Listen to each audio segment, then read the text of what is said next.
Hey guys, welcome back to my YouTube channel. I am Jason Nicole. If you're new, welcome back to another Wine Wednesday episode.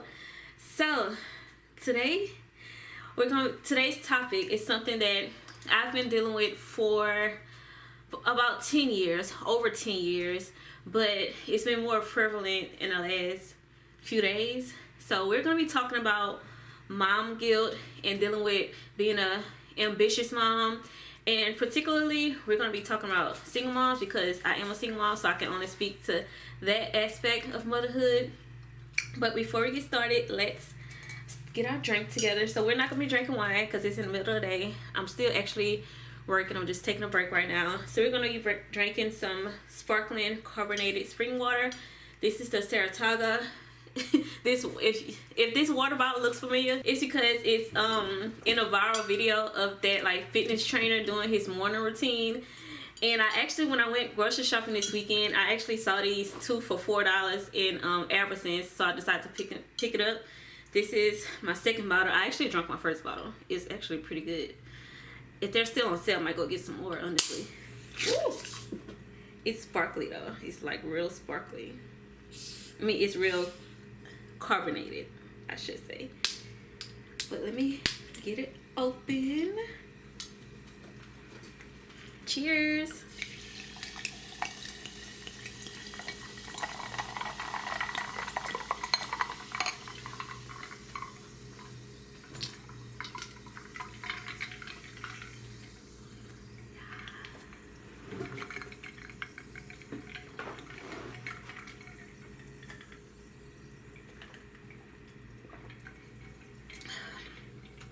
That tastes so refreshing. Okay, y'all, so like I said, today's video is going to be on a topic I've been dealing with for about 10 years, and it has been more prevalent within the last few days. And if I don't address it, it's gonna hinder me and probably just consume me and move me into a direction I do not want to go. And excuse me if I keep coughing. I'm not sick. I have a dry cough, and this happens every single year, like around springtime. Like I would get sick, then the sickness will leave, but the cough will just linger. So it's like a dry cough. Like I literally am not sick whatsoever. So I don't know what's going on with that, but so excuse me. Anyway, so as I was saying, yeah, if I don't address it or recognize it and combat it, I feel like it's gonna take me to a dark journey that I don't want to go down. So let's talk about it. If you haven't read the title or whatever, I'm talking about mom guilt. Okay, so first I had to go define mom guilt for the purposes of this video and just for personal purposes, so I would know. So I have my notes right here. I'm gonna tell you what the internet says. Beyonce's internet says that mom guilt is the feeling of guilt and shame that some mothers experience when they don't feel they are living up to societal or personal expectations in their role as a parent. So for me, this is true, but not for societal expectations. This is true for me, for my own personal expectations. I am a very ambitious individual, and this was before I even became a mom. I have always been very, very ambitious. I feel like I set my expectations higher, so if I do fall below, it's still fine. Like even in high school, like if I wanted to try out for the dance team, I would practice and try out. If I wanted to do a talent show, I would practice and like strive to get first. Like I've always been a very, very ambitious person. So, and it doesn't stop when you become a mother, because I know there's other moms out there that's as ambitious as I am, or even more ambitious, and that can sometimes stems into parenting, and it's kind of hard balancing our own ambitions and our own goals while we're trying to monitor our children's goals and monitor their life and making sure we're instilling in them what they need to be instilled. So yeah, so that's the definition of mom guilt. And when preparing for this video, I was trying to think of some examples of how I will be feeling like I'm falling underneath my own expectations, and I wanted to sit with myself to come up with a few examples of when I feel this way or feel this feeling of mom guilt. So I did write some, I think, yeah, like 3 examples down of how I felt or what happened when my mom guilt was triggered. And this also coincides with me just being ambitious. So the first one was when last year when I was studying for my certification.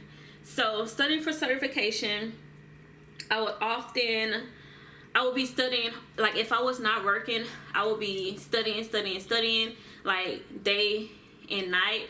And that's something that I need to work on. Like when I'm focused on something, I am focused on something, and I cannot focus on anything. Like I can't put my all into anything else.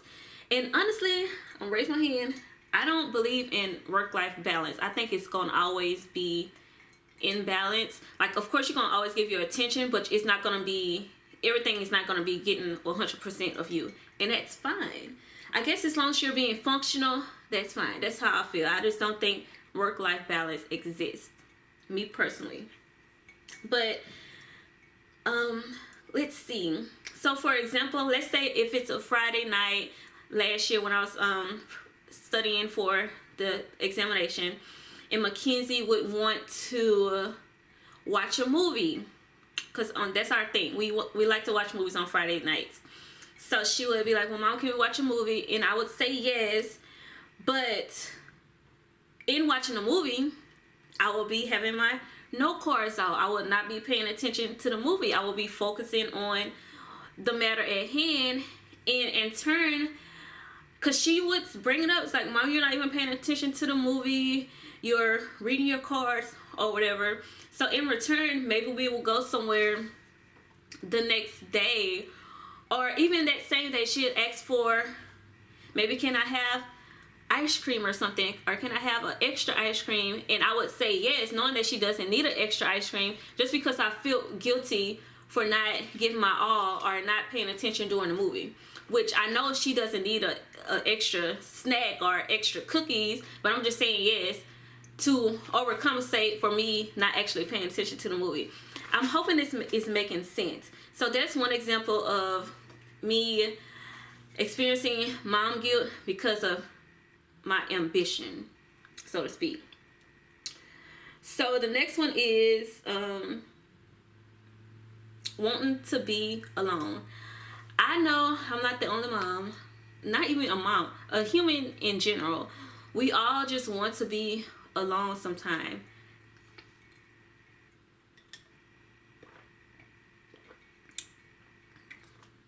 Whew. So you all just want to be alone sometime. And y'all, I can't even take a bath or a shower without Mackenzie and Daddy. Daddy excuse me, Daddy is sitting right here right now in my room. Mackenzie's not here. She's with my parents this weekend. Well, not this weekend, this week. I would get a break. But they would burst into my bathroom while I'm taking it. Like, I never get a break, y'all. I never get a break. So that comes into me telling Mackenzie, hey, go to your room. I want to be alone. Well, why do you want to be alone, Mama? Like, you don't love me? And that, it could be a manipulation on her part, but this ain't about her. This is about me and my mom guilt. But, oh, you don't want to, like, spend time with me? So, in return, I will feel guilty for wanting some personal time because it's just her and I. She doesn't have another parent to go to, like, to go entertain while, like, in the house, or anywhere for that matter of fact, to entertain while I'm getting my alone time. She doesn't have a sibling to go entertain while I'm getting my alone time either. So it's me feeling guilty and me trying to overcompensate because she doesn't have that other parent, or because she's the only child. So I'm trying to overcompensate and when really it's hurting me. Like we all need that alone time. So, you know, I'm sorry, I'm trying really hard not to cough, and it's, please.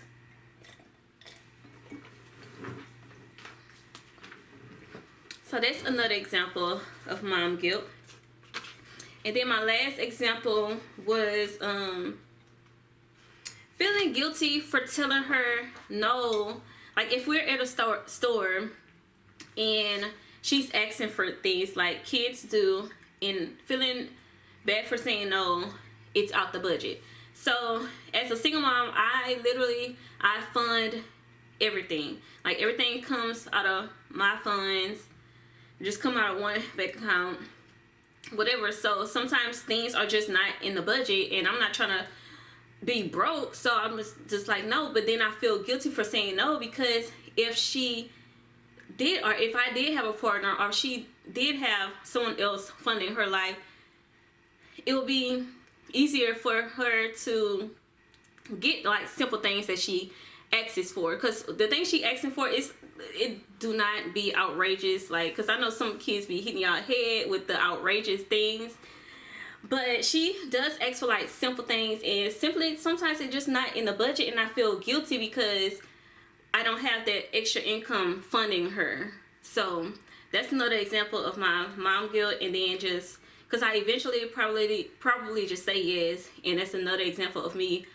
overcompensating when I'm feeling mom guilt, and in turn throwing off my budget, and in turn messing up my bills for the month. So yeah, so those are 3 examples of myself feeling mom guilt. I know that you all can maybe relate or not relate. Drop below if like examples of when you feel mom guilt. I'm interested to know when you guys feel mom guilt. So of course, so we've defined mom guilt. I've told you some examples of when I felt mom guilt.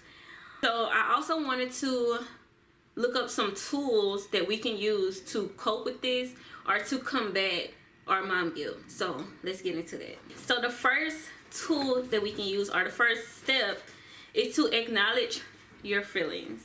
So we have to recognize in this moment, I'm feeling mom guilt. It's not that I did anything wrong. I'm just feeling guilty about what just transpired. So the first step is acknowledging that in this moment you're feeling mom guilt.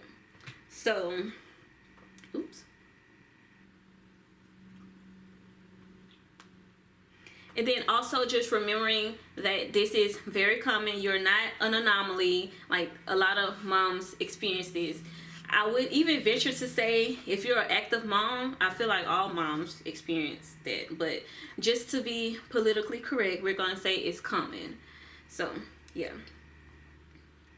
So the second step, also in the first one it says journaling, which I do journal sometimes. I don't journal as often as I could. When I journal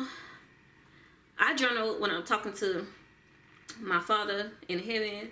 That's my journaling, is talking to him. I don't journal to like say my feelings. Like I do share my feelings, but I share my feelings to God, if that makes sense.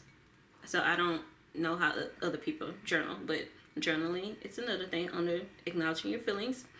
So 2, you want to set realistic expectations. Now this one was a big one for me, because it just makes so much sense, because like I said, I am ambitious. I am an overachiever, if you will. So I need to step back and set some realistic expectations. Now an example of this would be if I'm working and I know I'm going to be working late because I'm working on a case that has like a deadline for tomorrow morning, and I know that I still need to complete my other duties, my other mom duties, like making sure Mackenzie does her homework, making sure she eats. Instead of actually taking time out to cook dinner from scratch, which is what I usually do, maybe I could do a frozen dinner or frozen pizza for dinner or something like that, and not feel guilty about it. Because for me, I will feel guilty for doing a frozen pizza for dinner. Like my like she's not getting a a proper meal. Like, you just took that out the freezer. Like, come on. So yeah, so that's setting a realistic expectation. Like, you're still meeting your duties, you're still feeding her. It's just you're not doing this elaborate thing of making everything from scratch and then feeding her. So that's an example of setting realistic expectations. Number 3 would be practice self-compassion. Now, this one is pretty hard for me because I'm not going to say I lack compassion for others. So in the synopsis, it says, treat yourself with the same understanding and kindness you'd offer a friend. I'm not going to say I'm pretty compassionate with others. So maybe I need to go back to counseling or something. I don't know. Because I don't like laziness. I don't like pity. I don't like woe is me. Like, it's hard for me to have compassion. So I am treating myself how I would treat a friend.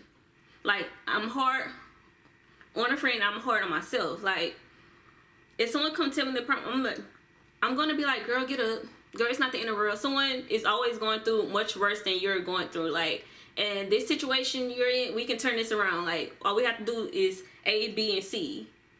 So this one I'm gonna actually struggle with a bit, is having self-compassion. I need to sit with that one a little bit. But maybe you guys are different and you do talk to your friends with more compassion than you talk to yourself. So maybe you should talk to yourself like you're talking to your friend. Yeah. Number 4, reframe your perspective on overcompensation. So with this one, the first one says quality over quantity. So recognize that spending extra hours or energy on every single task does not always lead to better outcomes. And celebrate the small wins. Now, I am this year focusing on myself, celebrating my small wins. Let me show you. I actually have my jar right here to where I've been putting my small wins in this jar, and I'm going to open it at the end of the year and celebrate my small wins. And I'm very, very, very excited to see like what I accomplished brain for what I accomplished this year. So I'm really, really excited about that. So and then also quality over quantity does matter. And even with YouTube, like, since I've been starting back posting, I'm focusing on making sure I get a certain amount of videos out every week. But in reality, quality is better than quantity. But in order to grow, honestly, I think quantity and quality needs to be there. And I'm working on it, y'all. Pray for me. Oh, my mama called me. I'm gonna call her back. So the 5th one is build a support network. This one says you can seek professional support. You can connect with other single moms. Me personally, I have family and friends that I talk to, and they're very, very supportive. I'm very, very blessed in that aspect to have a support system. Although I don't always use them, and maybe that's a thing I can sit with too, to start asking for help. Especially like this week, my daughter is with her grandparents. She doesn't go like to her grandparents or anything during the week, like for a few days. Like, this is new for me. Unless like I'm going out or something, she'll maybe go to her auntie house maybe one night, and then the next day I'm picking her up. But she doesn't go to anyone for like a week or something. The next one is develop time management and self-care routines. I definitely have a self-care routine, and I definitely am good with time management. But if you are not good with time management, I definitely recommend you start your self-care routine and start with time management, because I have like a little schedule. Although I don't have it like written out, I have it in my head, but I know exactly like what's going to happen throughout the day. And lastly, it says challenge the societal narratives. So redefine what motherhood is to you. Motherhood is this vast thing. Like, there's all types of sorts of different mothers, and to be honest, the only result that we need is that you're raising a healthy child. And when I say healthy, I'm talking about physically, mentally, and emotionally, so that your child is able to express her or himself effectively, and emotionally, that they're healthy, that they're getting fed, and that you're allowing them to express themselves. I think that we can redefine what motherhood means to us and what works for us as well. As long as we're not harming our children, I think we should be fine. So I thank you guys for watching today's video. I hope it was helpful, and I'll see y'all on the next Wine Wednesday. Bye.